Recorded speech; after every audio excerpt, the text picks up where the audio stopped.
Sa programa ay rated PG.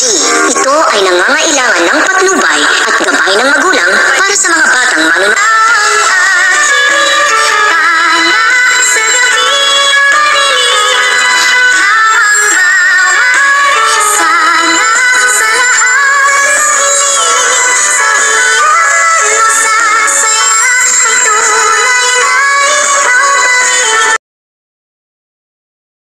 Magandang araw sa lahat ng taga-subaybay ng Abot Kamay na Pangarap. Ito nga ngayon ang kaganapan dito sa Abot Kamay na Pangarap. Nalaman nga nitong si Dr. Carlos Benitez mula dito kay Dr. Romualdo na siya nga ang dinidiin at pinagbibintangan nga na mastermind daw ng pagdukot noon kay Don Pepe, at sabi pa nga nitong si Dr. Carlos Benitez na napaka-traidor daw talaga nitong si Moira at kailangan pa siyang idiin at pagbintangan.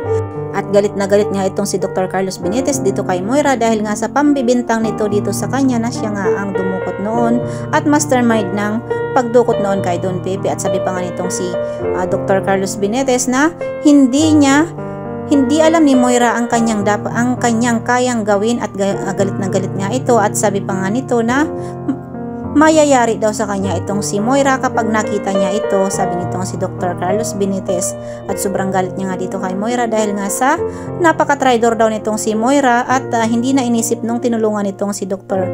Carlos Benitez itong si Moira. Samantala sa ospital naman wala pa ring malay itong si Lynette at si Annalyn nga kinakausap niya itong kanyang inang si Lynette na sana nga daw ay gumising na ito dahil nga lagi niyang sinisisi nitong si Annalyn ang kanyang sarili na dahil daw kung hindi niya daw ginalit ang kanyang inang si Lynette ay maaari daw na hindi ito nagkaganoon. At sabi pa nga nitong si Annalyn na kahit daw basta gumising lang daw ang kanyang inang si Lynette ay hindi niya na ito bibigyan ng sama ng loob or gagalitin pa. Samantala ito nga si Moira ay nagbubunyi na nga at nasa labas nga sila nitong kanyang kaibigang si Nerissa at sakto naman nga pumunta doon itong si Giselle para sabihin dito kay Moira na kailangan daw tingnan daw nitong si Moira ang kanyang sarili sa salamin dahil nga daw parang patay gutom nga itong si Moira.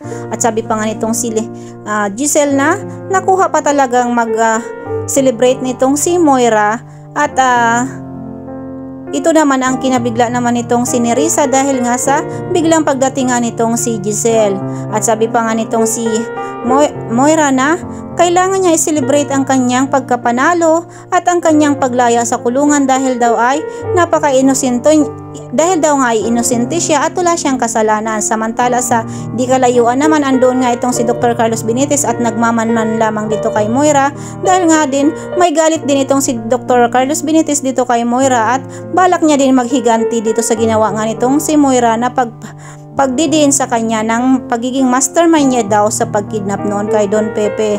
Ngunit itong si Moira ay talagang ipinamukha niya pa nga dito kay Giselle na siya daw ang panalo at wala nga daw siyang kasalanan at inosente daw siya kaya kailangan niya daw i-celebrate ang kanyang paglaya sa kulungan. At sabi pa nga nitong si Moira na walang kalaban-laban daw at hindi daw totoo ang mga ebidensyang binibintang daw sa kanya nitong sila Giselle at ang pamilya ng Tanyag.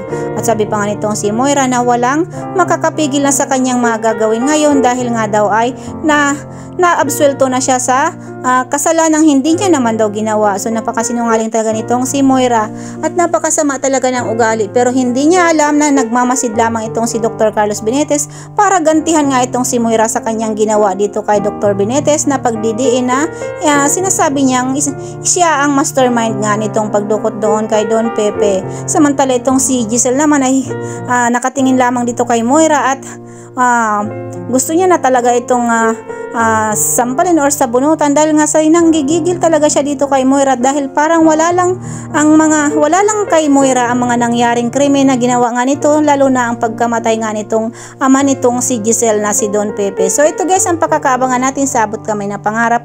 Maraming salamat po sa panonood at pagtutok sa aking mga video. Paki-like and subscribe na rin po ng aking mga video and aking channel. Maraming salamat po and God bless us all po.